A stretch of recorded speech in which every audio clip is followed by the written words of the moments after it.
జర్నలిస్టుల కోసం కేసీఆర్ ఇంటి స్థలాలు ఇచ్చారని, సంక్షేమ నిధికి కోట్ల రూపాయల నిధులు కేటాయించారని మాజీ మంత్రి ఎమ్మెల్యే హరీష్ రావు తెలిపారు.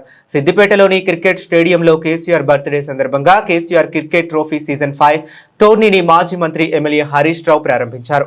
అనంతరం జర్నలిస్టులకు నిర్వహించిన కేసీఆర్ క్రికెట్ టోర్నమెంట్లో గెలుపొందిన విజేతలకు ట్రోఫీని అందజేశారు. మైదానంలో హరీష్ రావు కాసేపు బ్యాట్ పట్టి క్రికెట్ ఆడుతూ సరదాగా గడిపారు.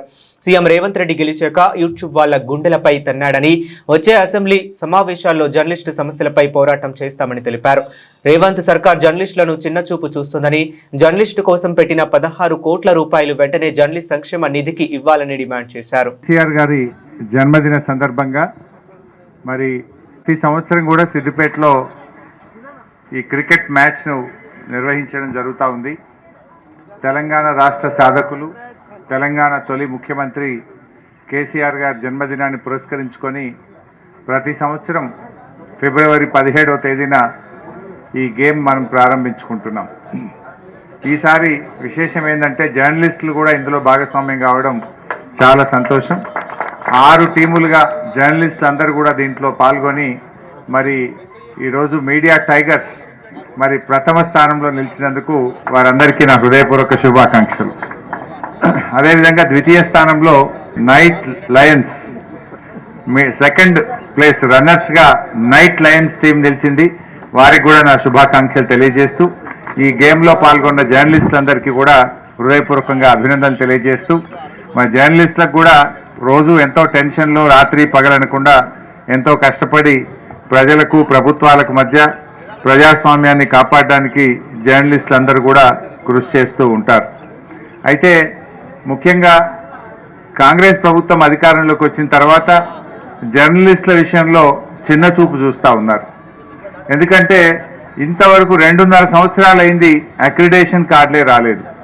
రోజుకొక నియమ నిబంధనలు పెడుతూ ఎలా కోత పెట్టాలి, అక్రిడేషన్ కార్డులు ఎలా తగ్గించాలి అనేటువంటి ప్రయత్నం చేస్తున్నారు తప్ప ఈ రోజు వరకు ఒక్క అక్రిడేషన్ కార్డు కూడా ఇవ్వనటువంటి ప్రభుత్వం ఇవాళ కాంగ్రెస్ ప్రభుత్వం.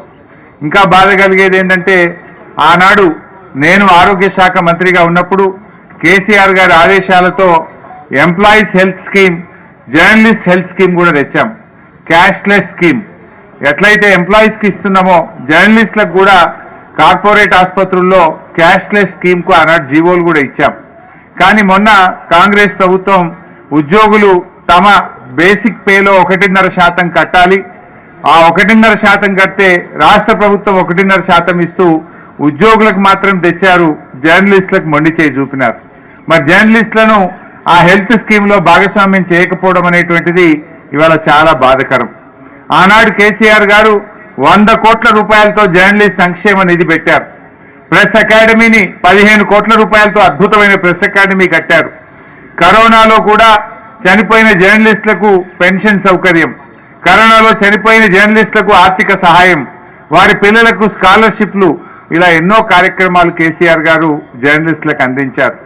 గ్రామీణ ప్రాంతాల్లో అన్ని మండలాల్లో కూడా, అన్ని పట్టణాల్లో, అన్ని జిల్లాల్లో జర్నలిస్టులకు ఇంటి స్థలాలు కూడా ఇవ్వడం జరిగింది.